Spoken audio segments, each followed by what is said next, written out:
د آنلاین ادبي بهیر ځانګړې غونډې ته چې د ډاکټر شریفې شریف د نوې چاپ شوي اثر چاویل مخکتنه ده دوهمې برخې ته ښه راغلاست. په اولې برخې کې مو د ډاکټر شریف د کیسو په هکله د نورو لیکوالو نظرونه او د مقالو لنډیز واورېدو.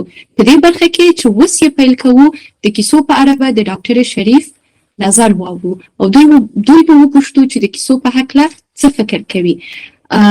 د ټولو درنو بهیروالو په اجازه کې مرکه له دې سوال سره پیل کړم چې ډاکټر شریف ستاسو لپاره له اصولو او تخنیکونو ورهاخوا کیسه څه ده؟ مننه ایله جانې. خویندو نمونه یې اوس مانه شاید چې ګډوډ شي مګر ډېرو دا خبرې وکړې چې کیسه څه ده. زما په نظر کیسه د ژوند د یوې څنډې د یو خیال د یو څرک د یو مود په اصطلاح د یو کرکټر یا د یوې پیښې انځور دی، عکاسي ده چې هر لیکوال د خپلو تجربو د چاپیریال یا عقیدې له مخې هغه لنس ورته لري، د کامرې لنس بدلیږي ورسره، عکس اخلي د دې صحنې د دې پیښې او بیا نو د تخیل کار دی چې د لیکوال تخیل ورته دغه انځورونو ته خوځښت ورکوي، ژوندی کوي یې، نور ابعاد یې ورته ګوري، تېره زمانه، راتلونکې زمانه، یعنې عکاسي ده چې د تخیل سره ژوندی کیږي انځورونه. زما په نظر ډاکټر شریف تاسو تخیل یاد کړ، تاسو ته څه کیسه درکوي یا په بله وینا څه مو کیسې لیکلو ته هڅوي یا پاروي یا په الهام باور لرئ؟ که دا سوال تاسو الهام زه فکر کوم چې هم الهام او هم انګیرنه شخصي زما خپله د ډیرو کیسو دلیل یا انګیزه په اصطلاح واقعي خبرې دي، یا زما خپل واقعي احساس یا د ذهن یا حالت دی یا د یو چا نه مې دا خبرې اورېدلې دي. نو مګر زه فکر کوم چې حتی که کیسه د یو واقعي پیښې نه یا د واقعي کیسه وي بیا هم تخیل پکې رول لري، تخیل یې مخته بوځي. هغه څه چې ما واقعا زما کیسې د ښځو کیسې دي او دا عمدي نه ده. زه چې په ادبیاتو پوهنځي کې وم ما ځان سره دا هوډ کړی و چې زه به په ښځو باندې شی نه لیکم، مونوګراف به مې په ښځو باندې نه وي، ځکه بیخي دا نو خلک توقع لري چې ښځې دې په ښځو باندې ولیکي. مګر چې مې څېړنې کولې یو وارې ځان مې وموند چې زه په لنډیو باندې کار کوم.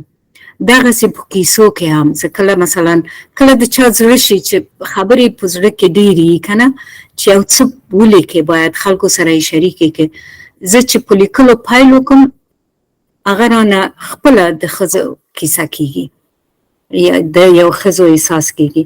یعنې زما خپله د کیسو زیاتره انګیزه واقعیتونه دي، مګر الهام فکر کوم بې له تخیل و بې له الهامه ادبي اثر نشي ژوندی کېدی. تاسو د خپلو کیسو د موضوعاتو په هکله خبرې وکړلې، دا جوړ کېږي یو فکر له ما سره دی، هغه د الهام او د زمان رابطه ده، په دې معنی چې ځینو کیسې لیکوالو ته تیر یاد یا نوستالژیا یا د ماشومتوب خاطرات د کیسو د موضوعاتو اصلي منبع وي، ځینې نور بیا داسې وي لکه د یو ژورنالست یا ژورنالست سترګې لري، یو چېرته سفر وکړي یوه حادثه دغه ورسره وسي کیسه پرې لیکي. ځینې نور زه فکر کوم یو ډول راتلونکی دوی ته کیسې ورکوي، مثلا ډار له مرګه ډار یا له زرشته ډار یا نه پوهېږم. آیا دغسې یوه رابطه مو په خپلو کیسو کې احساس کړې ده د زمان یا او د الهام؟ دغه اوس چې دا پوښتنه دې وکړه ډېره عالي پوښتنه ده. دغه اوس دا فکر راته پیدا شو چې زما کیسې اکثرا په اوسني حالت کې دی، زما اوسني د اوسنی زمانه ذهني حالت دی. مگر دا شفیقه جان چې دا د پول قصه یاد کړه، مثلا پیل به می یو ونه ووینم، رښتیا هم داسې ده چې ونه چې پرته ده او پول غوندې جوړ شوی دی. دغه صحنه بیا می شاته بیایي، امکان نه لري چې بیا د تیرو زمانو د تیرو کرکټرونو، مثلا زما شخصي ژوند، مور و پلار یا د نورو ښځو ژوند سره یې ونه تړم. یعنی همیشه یو فلش بک پکې. زه چې ګورم د اوسنی وخت نه شروع کوم، د اوس د حالت نه، د خپل ذهن د حالت نه شروع کوم او بیا می شاته بیایي. فکر کوم چې د انسان الهام او تخیل امکان لري چې د تیرې زمانې نه بیخي جلا وسی. ډاکټر صاحب، تاسو خپل یو کیسه یاد کړله. دا کیسه مو چې لیکله، آیا پایله تاسو سره وو بیا مو ولیکله؟ مطلب مو دا دی چې ځینې کیسې لیکوال یو نقشه لیکي او بیا وروسته له هغې کیسه لیکل پیلوي. ځینې نور داسې دي چې کیسه شروع کوي او بیا پای ورته نه وي معلوم. ستاسو لپاره ستاسو د کار طریقه څنګه ده؟ نقشه جوړوئ، په پای اول فکر کوئ یا نه پیلوئ یې بیا د لیکلو پر وخت پای ته رسیږي؟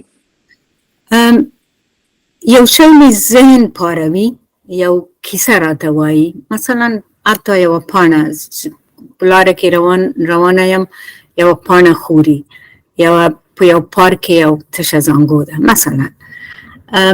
زړه کې مې کیسه جوړیږي، داسې وار د واره ورته نه کینم چې دا کیسه وکم. ذهن کې مې خامخا یو چوکاټ ورته جوړوم د زمان، د مکان او مخصوصا د لیدلوری چې څوک یې وایي، دا کیسه څوک کوي. خو چې ورته کینم چې کیسه ولیکم، بیا نو کرکټرونه او پیښې، دا ژبه، دا ټول خپله مخ ته ځي. دا ټول پوهېږو په دې چې په هره کیسه کې یا په هر ادبي اثر کې ژبه، مکان، زمان، پیښې، صحنې، کرکټرونه، وده، دا ټول یو بل سره باید هماهنګي ولري که نه. لکه زه کله داسې فکر کوم، حتی یوه کلمه چې لکه د کالیو د بوټونو اندازه، یا بوټ چې نیم سایزم یا نیمه نمره درنه وړه یا لویه سم نه راځي. کالی دغسې دی. او په لیکلو کې زه همداسې فکر کوم، مثلا یوه کلمه 10 وارې ولیکم، 10 رقم نه خوښېږي مې نه. زما خوښېږي په دې معنا نه چې نه سمیږي، هماغه چوکاټ کې نه لویږي. نو مثلا دا د چغې کیسه چې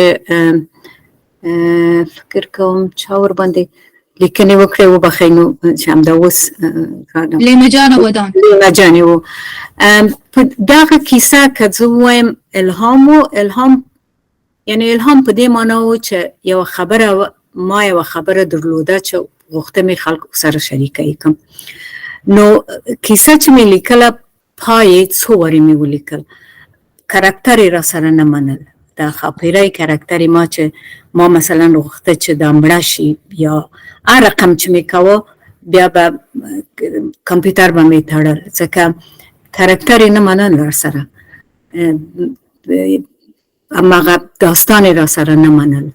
نو په یو حساب د ستاسو د پوښتنې په ځواب، الهام به یې پایلي، یو شی مې پاروي، مګر تخیل او د کیسې خپل منطق، د داستاني منطق بیا پر مخ بوزي.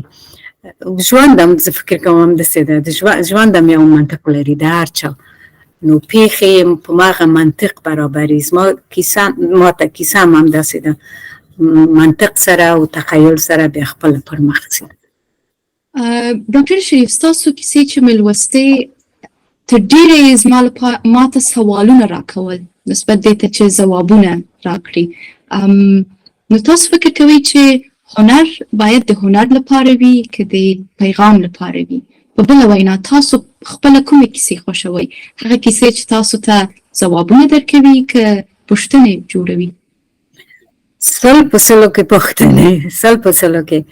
دا نه یوازې په ادبیاتو کې په ژوند کې زما دغه بخي موخه او لوی هدف دا دی چې زه وایم خلک دې پوښتنې وکړي چې د ژوند په اړه د ځان په اړه موږ څوک یو. مثلا دا ډېره فلسفي پوښتنه ده مګر باید عادي اوسي چې موږ څوک یو څه غواړو خپله دننه څه غواړو. نو مګر دواړه باید اوسي. هنر د هنر لپاره یعنی شته، هنر د هنر لپاره او هنر د ټولنې لپاره. ما یو بل چیرې دا خبره کړې وه چې په آسیایي یا په اصطلاح درېیمې نړۍ هېوادو کې چې یوازې افغاني لیکوالان نه دي، آسیایي لیکوالان او افریقایي لیکوالان، دوی د ټولنې نه نشي وتلی، د ټولنې د ستونزو او د خبرو نه. د دوی په داستانونو کې ټولنیز غږ دی، ټولنیز مود دی په اصطلاح.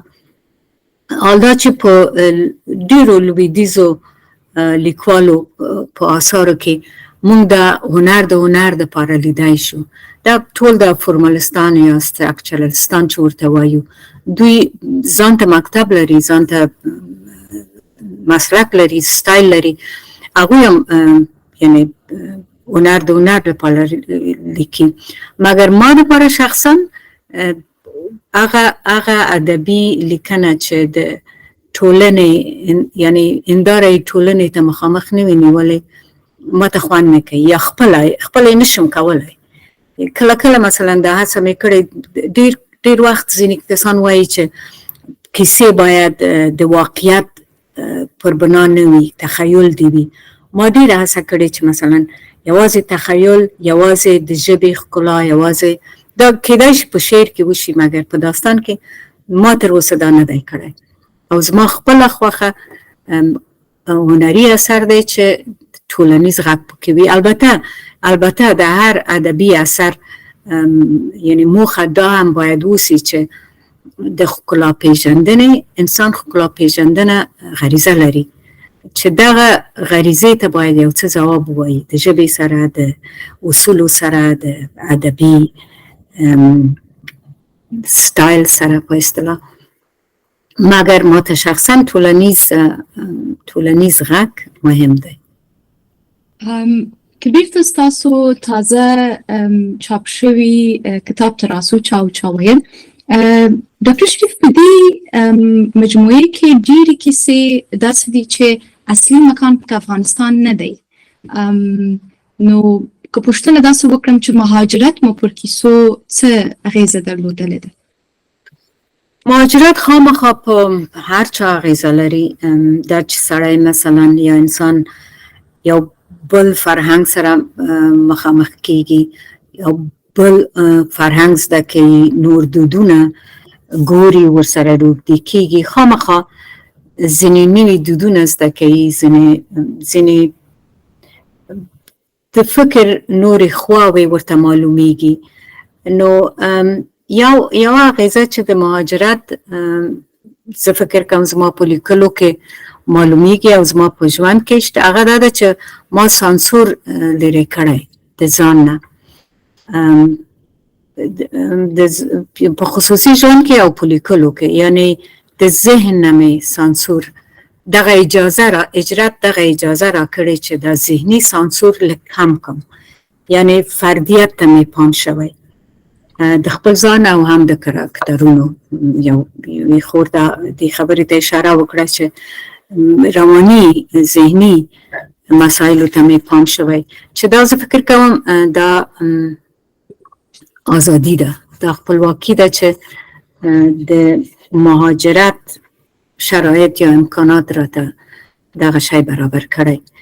نو خو آیا فکر نه کوئ چې هغه لیکوال چې په خپل وطن کې ژوند نه کوي، د مشهور فلسطیني شاعر په قول محمود درویش چې وایي زه نه د هغه ځای نه د دغه ځای، زه نه هلته زه نه دلته، دغه احساس سره نه یاست مخامخ سوي چې مثلا کیسې په پښتو لیکمه خو مخاطبین مې پښتانه دي یا افغانان دي، خو شاید د کیسو کرکټرونه مې افغانان نه وي، یا څومره چې زما زړه غواړي په هغه حد کې ډېر افغانان نه وي.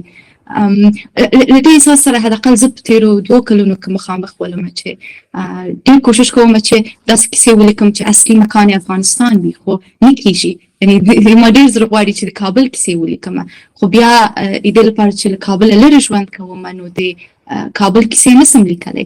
چې نسم لیکلی یو ډول د یو کشمکش دی، شاید زه بې تجربه یم دا احساس لرم، خو دغه ذهني کشمکش چې کیسې په پښتو لیکمه خو کرکټرونه یې افغانان نه دي.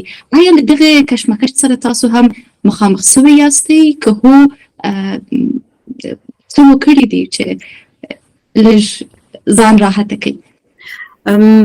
ډېره ښه پوښتنه ده. په اصل کې یعنی دا کشمکش واقعا شته. یا وارې مې دا ځان سره احساس کې چې کیسه خو په اصل کې یعنی د یو ځای د مکان د یو کرکټر تشریح ده کنه، که د هغه مکان لري تشریح سخته ده. ما په ډیرو کیسو کې یو خپل خاطرات مې چې لیکلي چې واقعا نو کیسې دي په انګلیسي ژبه، البته ټول مکان د افغانستان و، یعنی ذهن باندې مې ډیر فشار راغلی چې هغه انځور کوم ځان سره. اوس ډیر وخت کېږي چې لره یم رښتیا هم، یعنی ځان ته دا اجازه نه ورکوم چې زه مثلا یو کیسه د افغانستان دننه په کابل کې یا په مثلا په کونړ کې یا په ارزګان کې زه دا ترسیم کوم، ځکه لرې ته یم. مګر چون خپله افغانه یم، یعنی زما د کیسې، زما د ادبي لیدلوری، زما ادبي څه ورته وایي دا ریښې په افغانستان کې جوړ شوي دي. نو زه دا لرم که هر څه ووایم، هر څومره چې زه کانادا کې ژوند کوم ډېر کلونه کېږي، خبرې چې زه کوم یو افغانه ښځه یې کوي. نو کرکټرونه هم حتی که زه یو هغه د سفر کیسه وه، زه مثلا وانکوور کې یم، په ډېر د افغانستان نه لرې، مګر چې ګورم افغانستان ګورم یا کرکټر چې ګورم، او دا قصداً نه کوم، داسې راځي ځکه طبیعي دا زما کرکټر دی که نه. نو تلوسه لرم، یعنی تلوسه نه دا حسرت لرم چې که افغانستان کې وای یا مثلا په ژوند کې وای څومره د انګلیسي خبره authentic کیسې به مې لیکلی شوای. نو که خدای کول سړی لاړ شي هلته خلکو سره واوسیږي، هم لیدلوری پراخیږي، هم کیسې، هم انځورونه، کرکټرونه ډېر شتمن کیږي. نو دا تشه احساسوم خامخا، مخصوصا په ژبه کې. خو بیا هم خوشحاله یم چې هغه څه چې وایم د زړه نه یې وایم. بالکل. ډاکټر شریف، زموږ بهیروالو ستاسو د داستانونو ډېر صفتونه وکړل او د ټولو ستاسو کیسې خوښې دي. که زه دا سوال وکړم چې آیا داسې کوم څه ستاسو وایاست کاش ستاسو په کیسو کې وای او ستاسو په نظر نسته؟ بالکل. ژبه د پښتو اصطلاحي ژبه، اصطلاحي ډېر اصطلاحات، مخصوصا چې زما کیسې، زما ژوند زیات د ښځو د کیسو سره تړلي دي، د ښځو د مسایلو سره. نو ډېر ارمان مې کېږي چې که زه وایم مثلا یو کلیوالې ښځې سره، هسې چې په ماشومتوب کې وم چې ما باندې ډېر اثر یې کړی، چې د دوی خبرې واورم او هماغه ژبه زده کړم په محاوره کې. مخصوصا د ډېرو لیکوالو ستاسو ټولو لیکنې چې لولم، دا یعنی دغه کموالی په ځان کې احساسوم چې ژبه مې غني نه ده، طبیعي ډېره نه ده، ډېر د انګلیسي تاثیر، د فارسي تاثیر. مونږ د ښوونځي ته چې تللي یو په کابل کې، بیا نو فارسي زوروره شوې ده که نه، دري ژبه. نو زما په ژبه کې دا 3 تاثیرونه ډېر دي. زه کله چې یو شی ولیکم، مثلا کله خوښ مې شي چې په انګلیسي یې ویلی شم، کله په پښتو یې ویلی شم، کله په دري. یعنی دغه ستونزه لرم. او دا نور چې نورې چې نه لري زړه کې مې ګرځي کاشکې زه دوی غوندې وای. تصادفاً ما ستاسو کیسې لوستلې، زما دغه اړخ ته پام سول چې ستاسو جملې د جملو کلیشه سوی جوړښت نه دی، یعنی داسې جملې دي چې تازه لکه تازه ساختار چې وي یا جوړښت چې وي. او ما له دغه ځانګړنې ډېر خوند واخیستو چې ګواکې یو ډول نوی اواز لولمه او د جملو نوی جوړښت لولمه. ډاکټر صاحب، ستاسو په کیسو کې د ښځینه لیدلوري ډېر تعریف کیږي او ټول وایي چې دا ستاسو د کیسو خاصه ځانګړنه ده. ستاسو په اند ښځینه لیدلوری څه دی او آیا فکر کوئ چې د افغانستان په کیسو کې کمرنګه دی؟ زما په اند لیدلوری دوه رقمه دی. یو تخنیکی چې دا څوک کیسه وایي کنه، راوی څوک دی، لومړی کس دی یا ښځینه ده، کرکټر یې وایي، څوک یې وایي. او بل دغه نه ډېره مهمه چې ده ماته لیدلوری، هغه لیدلوری دی چې پیښو ته، د کرکټر ته، د کرکټر ودې ته د یو ښځې د سترګو نه وویني او عوامل هغه ستونزې چې په ټولنه کې شته، هغه واقعیتونه چې دغه پیښې د دغه پیښو عامل ګرځي، هغو ته د یوې ښځې د سترګې وویني، د یو ښځې د ذهن نه وګوري. دا انګلیسي کې چې ورته پرسپیکټیو وایي، دغه ماته ډېره مهمه ده. نو ما مخکې مو ویل چې دا همدغسې لویه شوی یم ورته. ما په افغانستان کې چې کیسې لیکلې ډېر په ځوانۍ کې، هغه وخت نه په فمینیزم پوهېدم، نه مې نوم مې اورېدلی و، نه په اصطلاح یې پوهېدم، مګر هغه کیسې چې مې لیکلي که اوس یې څوک ولولي په دې لویدیځ کې، دوی به ووایي چې خامخا یو فمینیست لیدلوری لري. نو دا طبیعي ده، شاید از ما چاپېریال داسې و، شاید زما خپله خوښه یا یعنې ماشومتوب پیښې چې شوي دي د ډېر وخت نه دغه لیدلوری مې خوښ کړی. یعنې ما مخکې ویلې چې کیسه لیکل د ژوند د صحنو نه عکس اخیستل دی. زما د کمرې لنس هماغه خواته ده، نو هماغه شیان وینم، د ښځو د لیدلوري نه یې وینم. مګر مهمه ده چې زه فکر کوم چې مهمه ده د ښځو مسله یوازې په افغانستان کې نه، په ټوله دنیا کې، خو مخصوصا اوس په افغانستان کې ډېره مهمه ده. یعنې دا کلیشې نه ده چې ښځه نیمایي ټولنه ده، ټولنه بې له ښځې نه ده جوړه. نو د اوس مثلا څوک چې د افغانستان په اړه یا تاریخ ټولنې په هر څه باندې شی لیکي او د ښځو لیدلور نه لري، بشپړ شی نه دی زما په نظر. بالکل. یوه لنډه پوښتنه، آیا فکر کوئ دا ولې یوازې له ښځو یا ښځینه لیکوالو دا تمه کیږي چې ښځینه لیدلوری د دوی په کیسو کې پیاوړی وي؟ فکر کوئ چې دا تمه مناسبه ده یا برعکس ټول لیکوال باید دې ته پام وکړي؟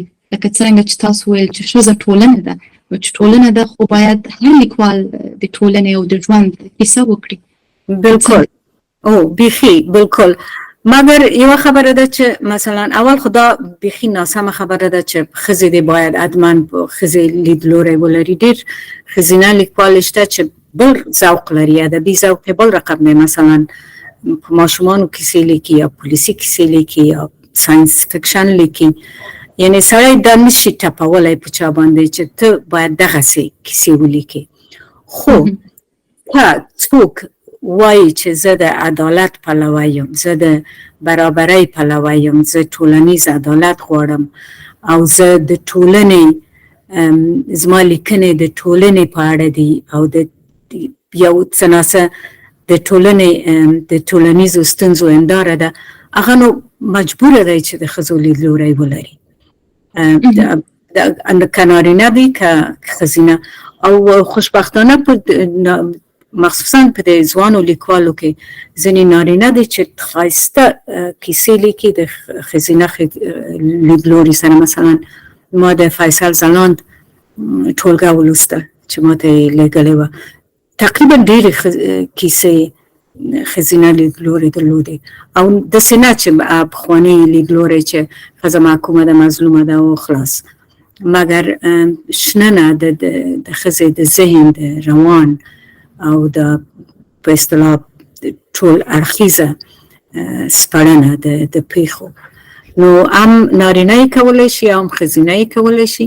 که څوک ادعا لري چې ستاسو خبره هنر دپاره یوازې نه لیکي او هنر د ټولنې لپاره هم لیکي، نو خامخا د ښځینه لیدلوري باید وپکاروي.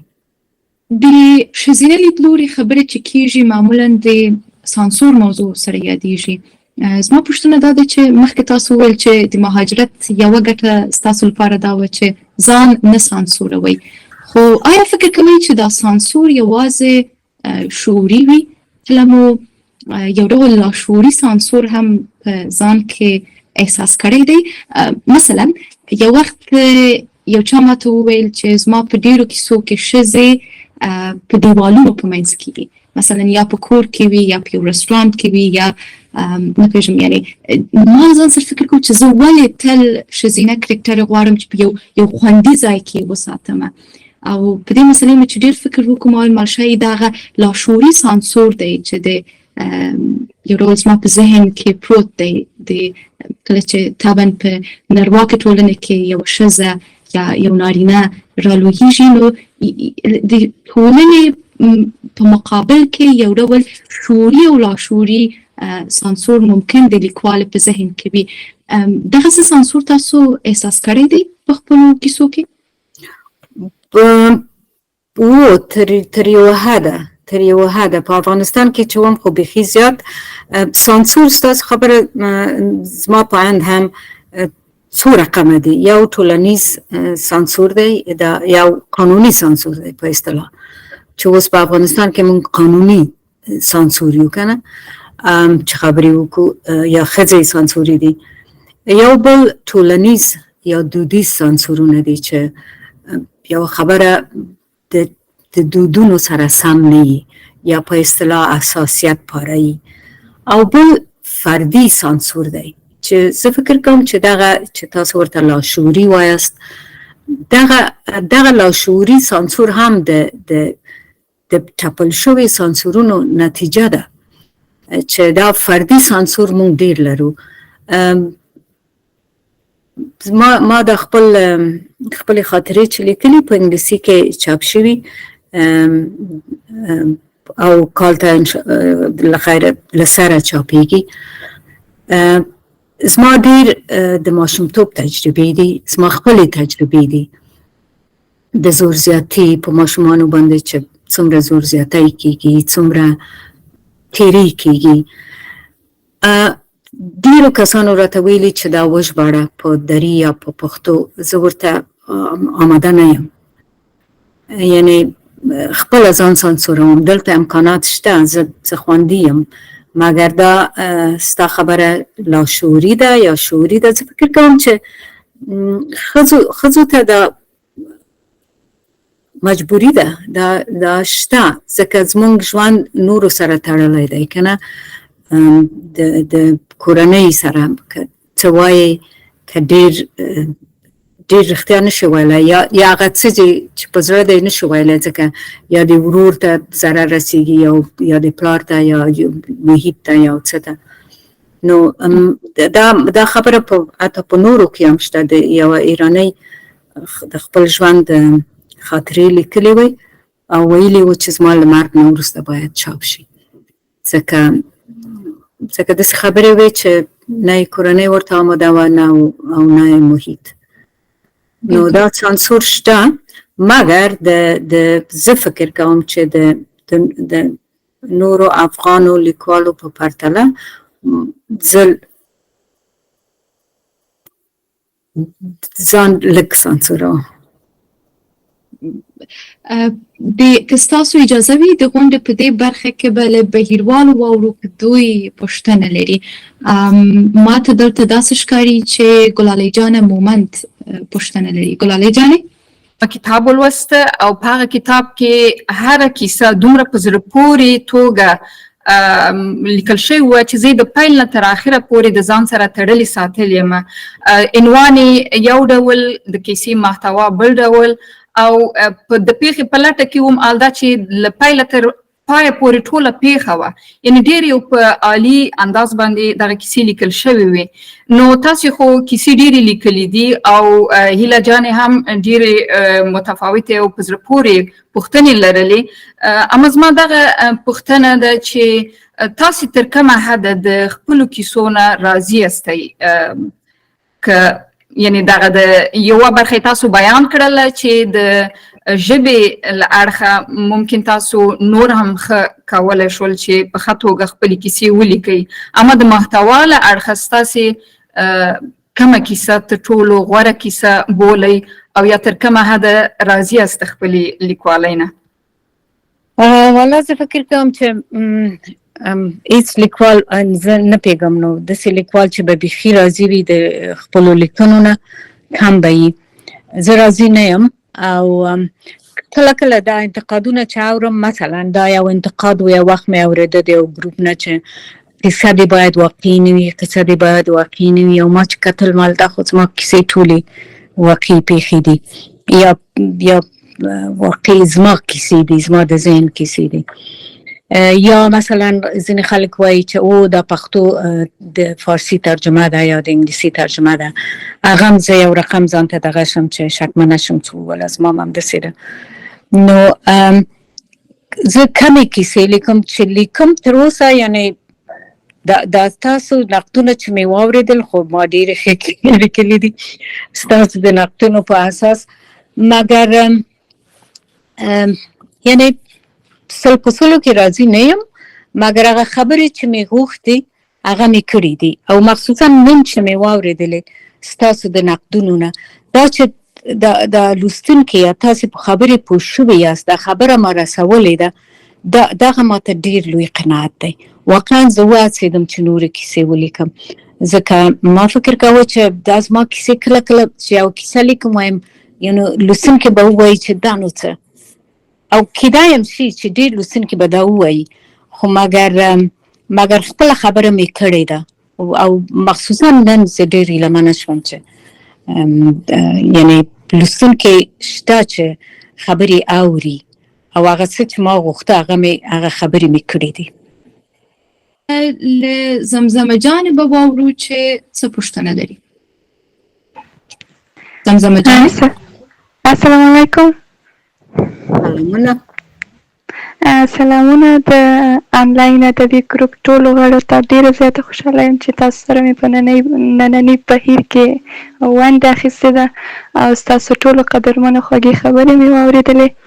په پیل کې د شریف خور ته د دغه کتاب مبارکي وړاندې کوم، او زما پوښتنه دا ده، نو دا چې دا 2 ساعته مسلسله د ټولو خبرې واورېدې، ممکن خسته شوي هم وي، نه غواړم چې پوښتنې زیاتې یا اوږده کړم. زما پوښتنه چې په ذهن کې ماته راغله هغه دا وه چې که چېرته یوه خور که نه غواړي چې هغه کیسې ولیکي، مخکې یې کیسې نه وي لیکلي، هغه غواړي چې اوس په کیسه لیکلو پیل وکړي، لکه ما چې یوازې مې شاعري کړې خو کیسې ما نه دي لیکلي.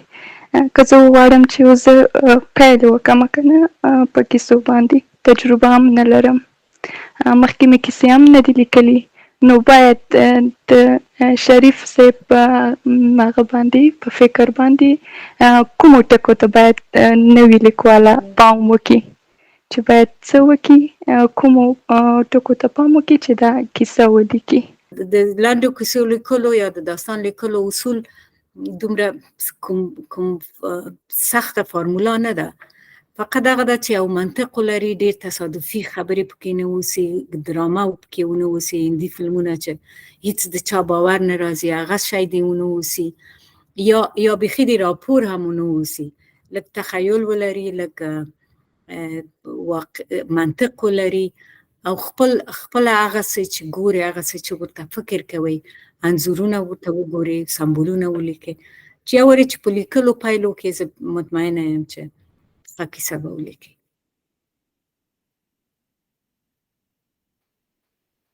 سمه شو زمزمه جان؟ فکر کوم د زمزمه جان سوال جواب سو.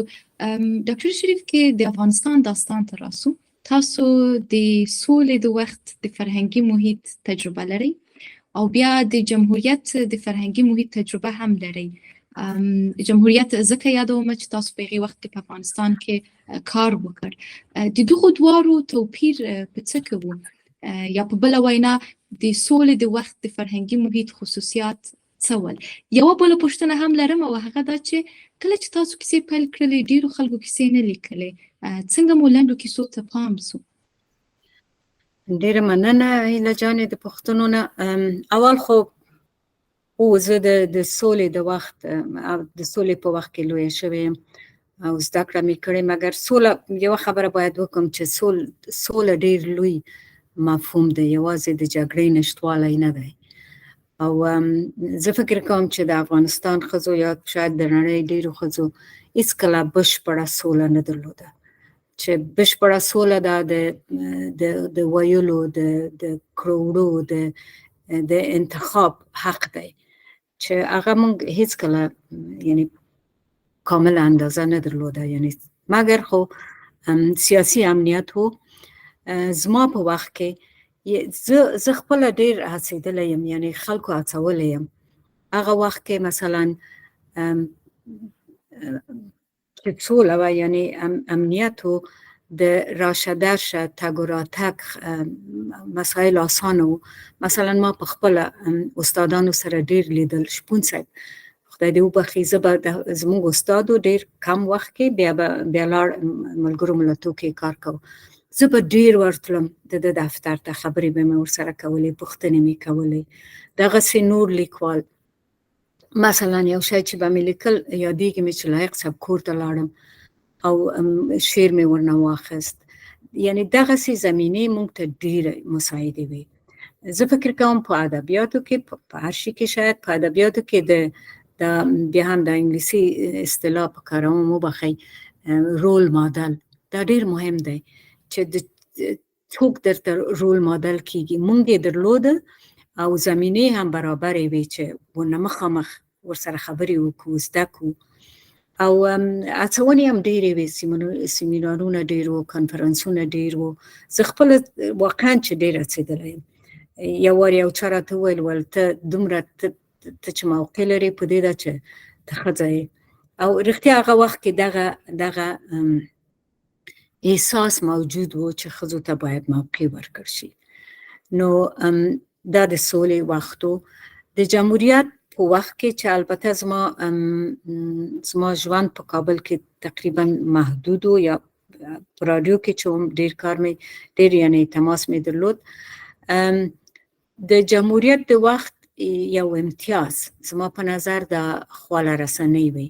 په هغه وخت کې د انټرنټ شتون و چې زموږ په وختو کې نه و. مثلا ما به د خارجي لیکوالو، د کلاسیکو لیکوالو کیسې لوستې، خو دومره امکانات چې اوس شته د انټرنټ له لارې دا امکانات مو نه درلودل.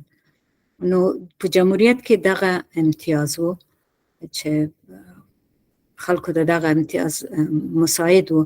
البته ذهني نارامۍ پکې ډېرې وې.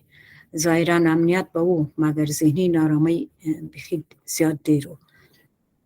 نو څه وایي بله پوښتنه دې وبخښه، بل اړخ یې څه و؟ یو خو دا د دې دوو دورو پرتله، او بله پوښتنه دې څه وه هیله جانې؟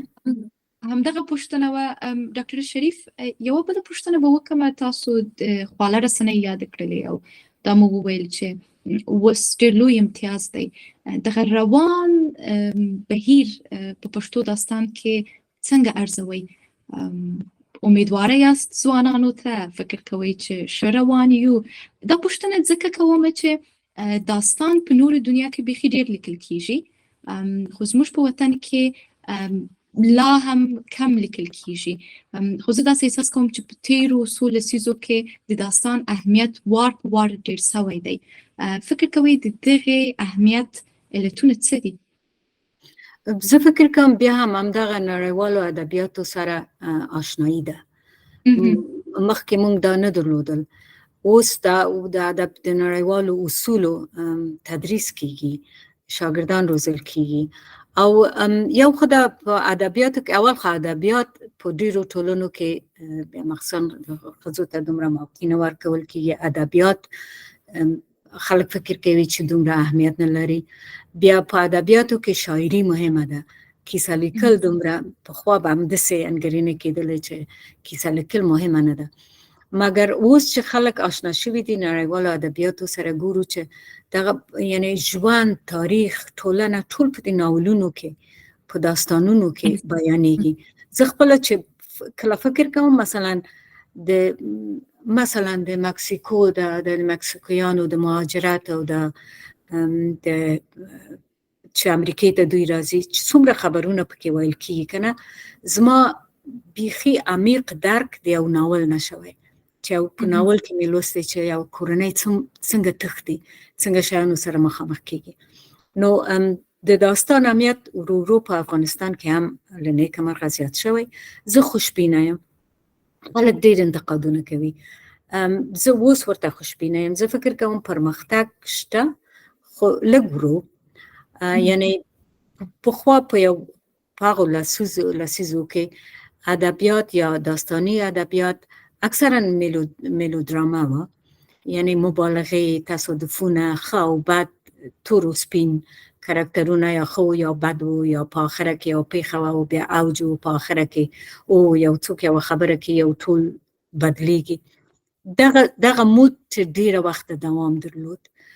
او مګر اوس زه فکر کوم بله پاڼه اړول شوې ده. اوس زه ځوانانو ته ډیره امیدواره یم، ښځینه لیکوالو ته ډیره امیدواره یم، ډیره خوشبینه یم. فکر کوم چې خدای دې وکړي چې دوی مخته لاړ شي. متاسفانه زموږ حالت افغانستان کې یو قدم مخته 10 قدم شاته ده. زموږ تاریخي بهیر همداسې دی تر اوسه، مخصوصا د ښځو په ژوند کې که تاسو وګورئ. اوس بیا هم موږ قدمونه په زوره موږ شاته دغه کوي. خو امیدواره یم زه چې همداسې مې چې مخکې هم وویل چې موږ به قدم په قدم مخکې ځو. یعنی په عمومي توګه زه خوشبینه یم. ډېر داستانونه چې زه لولم، زه فکر کوم چې که دا انګلیسي ته وژباړل شي د ډېرو نړیوالو کیسو په کتار کې به وي. ډاکټر شریف، زه کله کله فکر کوم چې په تیرو مخصوصا 2 لسیزو کې په افغانستان کې پوهنتونونه ډېر سول، ښوونځي ډېر سول او سواد ډېر سو. نو زه داسې احساس کوم لکه د داستان او د سواد ترمنځ چې یوه اړیکه ده. څومره چې په یوې ټولنې کې سواد ډېرېږي هغومره د داستان لیکل ډېرېږي او د داستان اهمیت ډېرېږي. تاسو هم ورته نظر لرئ؟ سواد یوازې د لیکلو لوستلو په معنا نه، سواد په دې معنا چې سړی ته یا چاته یا انسان ته د فکر کولو زمینه برابره شي. دغه پخوا موږ دا په ښوونځیو پوهنتون کې هم دا ډېر کمه درلود، دا د انتقادي فکر ورکول شاګردانو ته. که نه موږ به یو شی لوسته، نوټونه به مو لوستل، پوښتنې به پکې نه وي. یا پوښتنې دا ډېر خلک چې وایي پخوا لیکي که پوښتنې هم کولې استاد به په قاریده. خو زه فکر کوم چې که پوهه د فکر پارول وي او د پوښتلو احساس ورکول وي، خامخا تاثیر لري د بیان سره. یعنی څوک چې پوهه او سواد ولري غواړي چې ځان بیان کړي، یعنی ځان اظهار کړي، او دا اظهار یا په شعر کې کېږي یا په داستان کې، په کیسو کې. او دا د تخیل دغه هم ده، یا د تنده د انسان سره چې خپل تخیل، خپل فکر وغځوي. یعنی چې دا پوهه یو دغه غوندې ده، یو وسیله غوندې ده چې دا یې په لاس ورکړي، خامخا یا یې ځان ته نیسي، د ځان دننني احساسات بیانوي، یا یې ټولنې ته نیسي، د هغو احساسات بیانوي. یعنی ستا خبره تاییدوم. ډیره مننه. بهیروالو ته به نوبت ورکو. اغلې نرګس سحاک فکر کوم چې پوښتنه لري. نرګس جانې. سلامونه تاته هیله جانې او میرمن شریف ته. اول خو دې میرمن شریف ته د کتاب خپرېدل مبارک وي، بیا له هغه نه وروسته د ټولو بهیروالو ته مبارک وي. خوشحاله یم چې میرمن شریف له موږ سره ده. میرمن شریف خو یادونه وکړه چې دومره کیسې لیکلې مې دي، داسې کیسه ده او هاسې کیسه ده. خدای ونه ویل چې د چا او چا ویل تر شا څه کیسه ده. یعنی زما ډېر خوښېږي چې د کتابونو د نوم په اړه وپوښتم او د کتابونو د ډالۍ په اړه وپوښتم. نو میرمن شریف دې موږ ته ووایي چې چا او چا ویل تر شا څه کیسه ده او دې دا نوم ولې ورته وټاکه. او دومره پوښتنه مې دا ده چې یعنی په عمومي توګه خو موږ او تاسې شاعران لیکوالان چې څه لیکي هغه د خپل ژوند تجربې وي، کیسې وي او خپل فکر وي چې غواړي نور ته ور انتقال کړي. میرمن شریف به موږ ته ووایي چې آیا تاسې هم په دې کیسو له طریقه غواړئ خپل تیرې تجربې نورو ته ور ولېږدوئ، خپلې کیسې وکړئ نورو ته، که نه بل هدف هم لرئ دغه ترڅنګ چې نجونې او میرمنې بدلون ته وهڅوئ. یعنی تاسې د کیسو کې یوازې د ځان په وړاندې مسؤلیت ادا کړی ده او که هڅه مو دا ده چې د نورو نجونو او میرمنو په وړاندې هم خپل مسؤلیت ادا کوي. او وبښئ چې درېیمه پوښتنه هم شته، لنډ لنډ ځوابونه دې ډاډه یم. دا یو بیخي طبیعي یو عنعنوي خبره شوې ده چې زموږ او تاسې د کیسو پای همیشه غمجن وي، تراژیدي وي. که چیرې موږ لیکوالان نه پوښتنه کوو چې ولې دا کیسې تل غمجن کرکټرونه لري،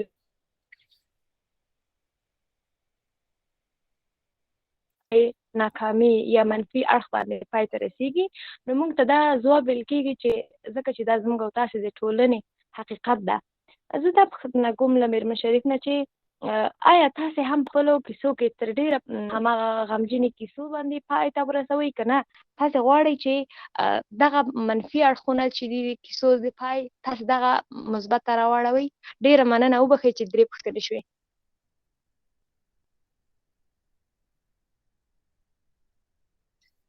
هیله کوم نرګس جانې ډېره مننه. چاو چاویل مې ځکه خوښ شو دا عنوان چې ما مخکې هم وویل کیسه چاو چاویل دی، د چا ما خپلې کیسې چې لیکلي د چا او چا نه مې اورېدلې دي، د یو چا نه مې کیسه اورېدلې ده چې لیکلې مې دي. او په اصطلاح یو ترجمه به یې هماغه خلکو به چې کیسې کولې وایي ونه و یو وخت و ونه و یو پاچا و که نه. ما ته دا چا او چا ویل دغسې یو شی ذهن ته راوړي. او بله دا چې دا یوه ډېره محلي سندره ده او زما ډېره خوښه ده، ډېره زیاته خوښه مې ده. یو رقم یو احساس راته راکوي. نو دغه چې تصادفي زما خبره یې هم رسوله چې هغه دا ده چې کیسې د خلکو خبرې دي، نو ځکه مې خوښ شو دا عنوان. او دومه پوښتنه چې هدف مې څه شی دی د کیسو نه، همدا و که نه. د کیسو نه هدف دواړه شیان چې تا وویل، اول د زړه په اصطلاح بډاس ایستل. زه چې کله یوه کیسه ولیکم دومره ورته خوشحاله یم چې ما هېڅکله اولاد نه درلوده او نه لرم، مګر زه احساس کوم چې یو زیږول غوندې یو ستر کار دی، یو تولد دی، ورته خوشحالېږم ډېر زیات. یعنی د زړه بډاس ایستل یو رواني دغه دی، یو تداوي ده. او بله چې واقعا هدف مې ډېر تر دې زیات دی، هغه د پښتنو ښځو دغه د ژوند واقعیت رسول، دغه خلکو ته ویل چې څه تیریږي، څه کیسه ده واقعا. او په عین حال کې مثلا اوس چې دلته یم بهرنیو خلکو ته دا ښودل چې افغاني ښځې څه رقم ژوند لري، څومره ستونزې لري او څومره قوي دي، څنګه ورسره مبارزه کوي. په عمومي توګه زه چې کله د روانشناسي کتابونه او دا شیان لولم، ټول دا وایي چې په ژوند کې یو څه چې مو آرامه کوي دا ده چې پوه شئ چې په ژوند کې مقصد د ژوند نه مو مقصد څه شی دی، ولې د دنیا ته راغلي یاست. زه چې همیشه ځان سره فکر کوم د کیسې شریکولو، یعنی د کیسې ویلو مقصد زه لرم. او دغه مې خوشحالوي. مګر په عین حال کې دا هم په افغانستان کې چې مې لیکنې کولې دا هم مقصد مې و او دی چې ښځې په خپله ښځو ته دا یو څړیکه ورکړم، دغه پوښتنه په ذهن کې پیدا کړم چې له ډېره نیکه مرغه اوس یې ځوانان ډېر لري. زموږ په وختو کې دا ډېر کم و، ښځو ته نصیب و، قسمت و. حتی زما مور چې ما به ډېرې ما چې به خبرې کولې یا به مې ویل چې دا ولې دا او هغه خو نارینه دی، ته جلۍ هغه هلک دی که نه. منل شوي دي دغه بندیزونه، دغه ستونزې ښځو ته منل شوي وو. امیدواره یم چې اوس لا نه وي. یعنې دا هم زما هدف دی چې ښځو ته، لوستونکو ته، ښځه که نارینه ده، دغه پوښتنې پیدا کړم په ذهن کې چې ولې داسې ده. نو درېیمه پوښتنه دې څه وه نرګس جانې؟ یا ځواب مې درکړ؟ فکر کوم کافي ځواب و ډاکټر شریف. د نورو بهیروالو پوښتنې به هم واخلو. منزه جانه، فاطمه جانه، لیمه جانه او فاطمه جانه. ډاکټر صاحب که تاسو سره د یاداشت لپاره کوم قلم وي نو دغه ټولې پوښتنې به راواخلو او بیا به ستاسو ځوابونه واورو. سمه ده. منزه جانې مهرباني. مننه هیلې جانې، سلامونه ټولو ته.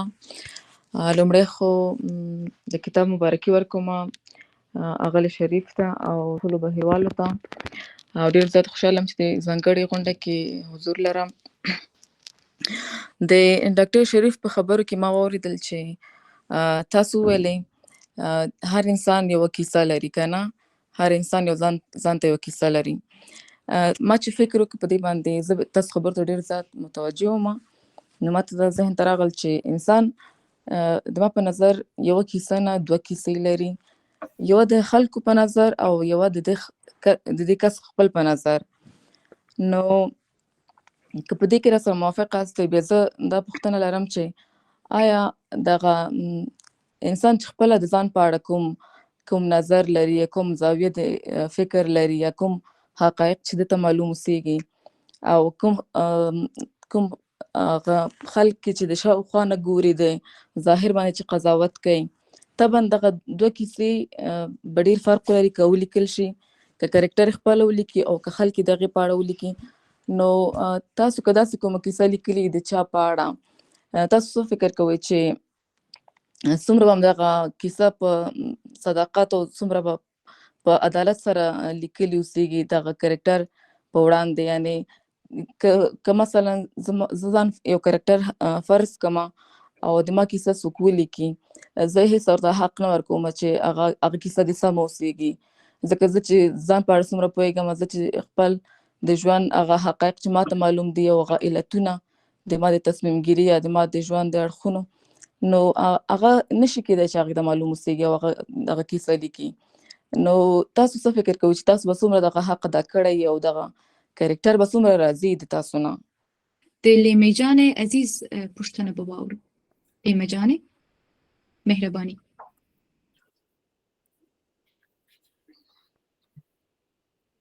سلامونه بیا هم. خوشحاله یم په دې چې غلی ډاکټر صاحب زموږ سره ده. زما پوښتنه دا ده چې آیا تاسو ناول لیکئ او یا هم لیکلی دی یا غواړئ په راتلونکي کې ناولونه ولیکئ؟ او بله دا چې تاسو په خپلو کیسو کې دا دوه ټولګې چې ما ولوستلې، کړکۍ او چا ویل، په دې کې زیاتره کیسې ښځینه دي. آیا په راتلونکي کې هم تاسو غواړئ چې ښځینه کرکټرونه پکې وي او ولري، او یا غواړئ چې هر اړخیزې وي، یعنې نور موضوعات ولري؟ مننه.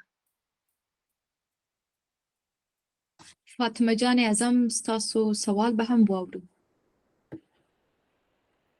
تاسو ټولو ته مننه هیله جانې. زما پوښتنه دا وه چې د ډاکټر شریفې څخه چې تاسو په اند دا نوي لیکوالانې چې کوم دي ښځینه دا کوم موضوعات چې اوس فی الحال کلیشن سوي دي، لکه د ښځو پر وړاندې تاوتریخوالی د کورنۍ لخوا رسم و رواج، دود دستور چې کوم ظلمونه د ښځو پر وړاندې کیږي، دا موضوعات دا سوژهګانې خو اوس کلیشه سوي دي. آیا لازمي دي چې دا نوي لیکوالانې هم په دې موضوعاتو باندې کیسې، داستانونه، ناولونه ولیکي او که نویو نورو موضوعاتو ته مخه کړي؟ ډېره زیاته مننه. درنښت. له تاسو ټولو مننه ډاکټر شریف. دا زموږ د بهیروالو سوالونه ول، ستاسو ځوابونه اورو. ډیره مننه ایله جانې. د منزه جان غفورزۍ پوښتنه ډیره مهمه او ډیره ژوره پوښتنه ده او ډیر یعنی واقعا زه ورته ځواب نه لرم. دا انتقاد په ډیرو خلکو کیږي. ځینې خارجیان بهرني لیکوال افغانستان ته ځي، 2-3 میاشتې تیروي او بیا راځي کیسې لیکي او دوی باندې ډیر انتقاد هم دا کیږي چې تاسو څه حق لرئ، یعنی څنګه کولی شئ چې د یو کاراکتر په صادقانه توګه دغه کوي، انځور کوي. نو ما چې خپلې کیسې لیکلي دي، ما د ښځو چې مې اورېدلي دي او معلومدار دا ټول په کې زما خپل تخیل او د فکر غځونه هم شته. نو دا پوښتنه به یي، دا به زه فکر کوم ټولو لیکوالو سره یي، دا تلوسه به یي. ما چې دا خپل کتاب چاپ کړ دلته کانادا کې، ما اوله شپه چې ما کتاب چاپ شو ما ته هیڅ خوب نه راته چې دغه کرکټرونه که دا ولولي دوی څه وایي، دغه ستاسو تشویش چې آیا ما صداقت کړی که نه. مګر ما خپله هڅه کړې دومره چې زما خپل ژوند دی، دومره چې د یوې ښځې په توګه زه مثلا ژوند ته ګورم او که څه هم مثلا زما شرایط به د نورو په پرتله ډېر ښه وو، مګر په هر حال د ښځینه احساس لرو. نو کوشش مې کړی چې صادق واوسم. دا چې هغوی که ولولي خوشحاله دي یا نه دي، دا نو بېله موضوع ده، مګر ما خپل صداقت کړی او ډېر ځله ډېر اوس مثلا زما پام هم دې ته دی ډېر زیات چې دا ټول یو ښځه شفیقه جانې یو دا خبره کړې وه چې دا ښځه انسان دی، هر شی لري، مثلا د ګناه احساس لري، د نیکي احساس لري، کله کله شیطانی فکر لري، هر څه امکان لري، یو انسان دی. یعنی چې دومره سړی زه غواړم چې مثلا په کیسه کې کرکټرو سره دومره صادقه اوسم، مګر هر څه چې نه وي نو لیکوال خپل محدودیتونه لري، زه به یې هم لرم. نو هیله مې دا ده چې کرکټرونه هغه کرکټرونه چې ما انځور کړي صادقانه انځور وي. او بله پوښتنه د فاطمه جانې خو پوره پوښتنه مې وانه اورېده، فاطمه ملکزي پوښتنه. لیما جان عزیز، ناول مې نه دی لیکلی، زړه کې مې دی ماله، یعنی قصد مې همدا دی چې یو ناول به لیکم، بیا به نو د ژوند سره زما دغه دی، یعنی د مسؤلیتونو سره خدای پاماني ده. مګر نه، زه چې فکر کوم تر څو چې څوک ژوندی یي کیسه شته. ناول مې نه دی لیکلی، په فکر کې یم، خو بیا هم یعنی واقعا دا زما نیمګړتیا ده چې تر اوسه مې تصمیم نه دی نیولی چې په انګلیسي لیکم یا په پښتو. او ښځینه کرکټرونه پوښتنه مو لکه چې دا وه چې ولې ښځینه کرکټرونه انتخابوم. دا طبیعي ذوق دی، یعنی زما مسلک، زما په اصطلاح شخصي ذوق، شخصي ژوند، او اوس دغه مسؤلیت ځان ته لرم چې باید د ښځو خبرې وکړم، د ښځو لیدلوری واوسم. نو دا شخصي ذوق دی. فاطمه جان اعظم، او دا ښه پوښتنه ده ډېره چې د ښځو په وړاندې تاوتریخوالي، ستونزې، دا شیان کلیشه شوي دي، لیکوال د نور موضوعات ولیکي. مګر فکر نه کوئ چې دغه کلیشه شوي شیان اوس هم روان دي. اوس هم دا که کلیشه مونږ یې ډېر ویلي دي، یعنې هغه د ویلو طریقه به یې کلیشه شوې وي، د ویلو طریقه به یې، د ویلو ژبه به یې سولېدلې وي، مګر واقعیتونه خو شته. مهمه دا ده چې مونږ نورو اړخونو ته یې باید پام وکړو. پخوا مثلا که نارینه یا حتی ښځینه لیکوال یو ښځینه کرکټر انځورول، یوازې هغه یوه خوا یې وه چې مظلوم دی، ورباندې ظلم کیږي. مګر اوس مونږ وینو چې د ښځې رواني حالت، د ښځې مقابله، د ښځې مبارزه، د ښځې دغه زړورتیا، دا ټول پکې شته، یعنې دا ټول پکې انځورولی شو. مثلا دا د ښځو د مکتبونو د بندېدو کیسه، دا زه فکر کوم چې زر کیسې ورباندې لیکل کیږي. ما یو وخت یو چا نه دا کیسه واورېده، یو خبره وه راته یې وکړه، ولې یو نجلۍ ده، نه پوهېږم چې غزني کې و، قره باغ کې یا چېرته، شپږم صنف کې ده، ډېره جګه ده، ونه یې ډېره جګه ده او یعنې ښه اندام لري، اندامي ده، مګر ډارېږي، وایي کاشکې زما قد دومره جګ نه وای چې خلق به اوس پوهېږي، که څوک راشي ما اوس شاید دا شیان کېږي، که ما وګوري دوی به فکر وکړي چې زه ډېره عمر مې زیات دی، ما به د مکتب نه وباسي. ما ته دا دومره خبرې په زړه کې راوپارولې چې ته ګوره ټوله دنیا کې مثلا دلته ټولې جنکۍ قد غواړي چې زمونږ قد د جګ اوسي، چې مونږ مثلا جګې اوسو، نرۍ اوسو، او دا غواړي چې دا خپل قد د طبیعت په وړاندې دا مبارزه وکړي، چې دا قد ټیټ کړي. یعنې دا څومره رواني حالت دی چې سړی ورسره مخ وي، چې دا څومره، یعنې د ایله جانې خبره چې مونږ دیوال لرو، دا څه رقم دیوال دی په مخ کې دی، چې ته طبیعت سره د ژوند سره خو دغه نشي کولی چې قد دې ټیټ کړي. یا دې ته مثلا ورته مثالونه، یعنې څنګه یې وایو، د کوم لیدلوري نه یې بیانوو، هغه به همیشه نوي وي زما په نظر. نو نه پوهېږم ځوابونه مې صحیح ویلي که نه. ډیره مننه ډاکټر شریف. ستاسو له کیسو او د افغانستان له کیسو به راسو د مرکې وروستۍ برخې ته چې نړیوال ادبیات دی. تاسو یو له هغو کیسه لیکوالو یاستئ چې ډېر زیات له نړیوال ادبیاتو سره نږدې پاتې سوي یاستئ. زما پوښتنه دا ده چې کومو لیکوالو پر تاسو اغیزه کړې ده، بهرني لیکوالو؟ آیا احساسوئ د کوم چا اغیزه پر خپلو کیسو؟ خامخا اغیزه به لري. زما لومړنۍ په اصطلاح آشنایي د نړیوالو ادبیاتو سره د تورپوستو ادبیاتو، ما د دوی ادبیات ولوستل په اوله کې چې امریکې ته لاړم. د دوی ادبیات را باندې ډېر تاثیر وکړ، مخصوصا دا د ښځینه لیکوالو ټول تورپوستي چې کیسې لیکي، مخصوصا د دوی کیسې او ناولونه زموږ په اصطلاح د مقاومت کیسې دي. دوی ټول د بردګۍ وخت کرکټرونه ترسیموي، انځوروي. نو دوی ما باندې ډېر تاثیر وکړ. یو لیکوال چې ما باندې واقعا ډېر تاثیر لرلی الیس واکر دی، چې هغه تورپوستي لیکوال ده، او د دې یو ناول کلر پرپل چې بانجاني رنګ، هغه ناول زما بیخي سترګې داسې و چې لکه یوه پرده چې څوک درته کشوي، خلاصوي، او ته د پردې تر شا نور شیان وینې.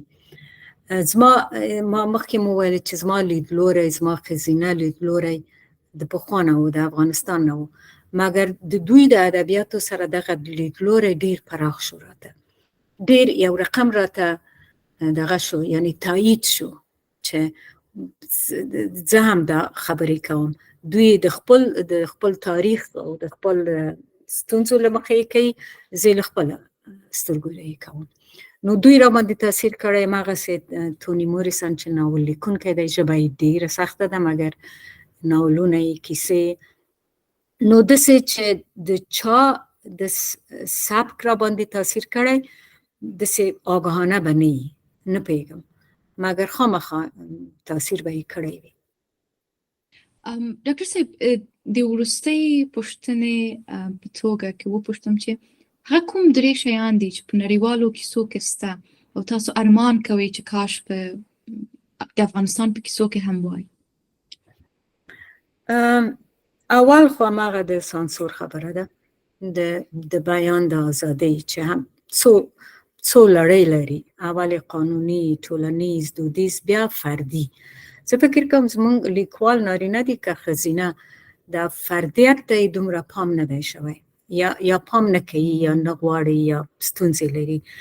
دغه خبرې د منیزه جانې لکه چې خبرې وي چې هر څوک دوه کیسې لري یا څو کیسې لري. مونږ هغه خپله دروني احساس، خپله کیسه ډېر کم وایو په ادبیاتو کې، یا تر اوسه حداقل ډېر نه دي. ستاسو په کیسو کې ایله جانې د ژمي مازدیګر په کیسو کې ما دا شی لیدلی، دا شی احساس کړی چې ځان ته فکر کول، د ځان د زړه بړاس ایستل، یا ذهن کې چې یو شی ګرځېدل هغه پنځول یا غځول، نو دا پکې کم دی. چې دې سره بیا نور شیان هم راځي، مثلا فزیکی او رواني احساسات، خوښونې، چې یعنی یوازې د سکس خبره نه ده مګر احساس، دروني احساس، دا ډېر کم وینم. کله کله خلک غواړي چې مثلا دا شیان زیات کې په کیسو کې مګر غیر طبیعي راځي. دلته یوه صحنه د یعنی د جنسي اړیکو یا عاشقانه اړیکو، یا بل چیرې یوه صحنه مګر داسې ټپل شوې صحنې دي. دننه د کیسو په اوبدلو کې نشته دغه ژبه او دغه احساس. یو دا ده. او بل تخیل، زه فکر کوم چې زموږ په کیسو کې مخصوصا د تخیل غځونې ډېرې نشته. انګلیسي کې چې ورته ایمیجینیشن وایي، دا انځورونه او دا شیان، یعنی شته خو د نړیوالې دغه کیسو په تناسب زه کم وینم. بل څه مې دلته مې یاداشت کړی و، او دا د تخیل خبره، د وینا او اظهار د سانسور په مونږ کې ډېر زیاته ده، مخصوصا په ښځو کې. او دا د انساني یا فردیت زه کم وینم په کیسو کې. ډیره زیاته مننه. خدای دې وکړي چې دا کوم شیان چې تاسو یاد کړل داسې ورځ راورسېږي چې دغه نیمګړتیاوې هم زموږ د افغانستان په داستان کې نه وي. له تاسو ټولو هم ډیره زیاته مننه چې زموږ غونډه مو تر دې دمه ولیدله او واورېدله. د ډاکټرې شریف پر کتاب ما هم یوه لیکنه لیکلې ده چې موضوع یې دا ده چې ولې دا اثر زما لپاره یوازې یو بل چاپ شوی کتاب نه دی بلکې یو مهم چاپ شوی کتاب دی. زما په شمول باندې ډیرو نورو بهیرواله هم د ډاکټر شریف پر کیسو مقالې لیکلي دي. دغه ټول مقالې د افغان ښځو د آنلاین ادبي بهیر پر خواله رسنیو موندلی سئ، لوستلی سئ، شریکولی سئ او طبعا چې خپلې تبصرې پرې لیکلی سئ. زموږ د غونډې د وهمه برخه همدومره وله، خو په پای کې یو زیری لرو. زیری مو هم د داستان په هکله دی. له معصومه جانې غرنۍ غواړم چې دا ښه خبر له تاسو سره شریک کړي. خدای پامان.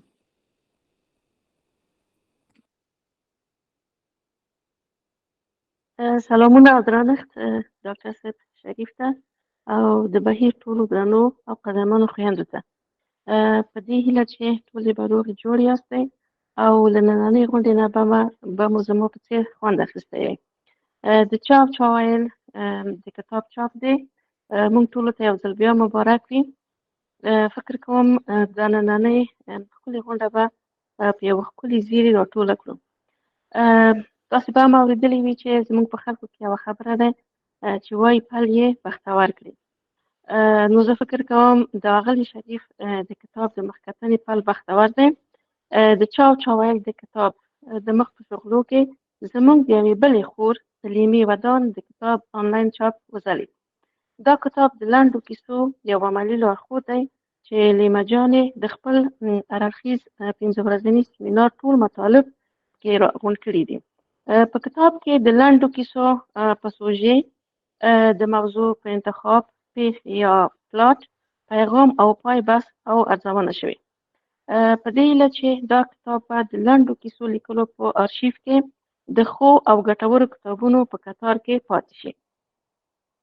پاتې دې نه وي. زه ډېره خوښه یم چې د دې ښکلي او خواږه زیري ویاړ زما په برخه شو. یو ځل بیا لیمه جانې ته د کتاب چاپ مبارکي وایم. بریاوې تر قدمونو. او له تاسو ټولو نه هم نړۍ مننه.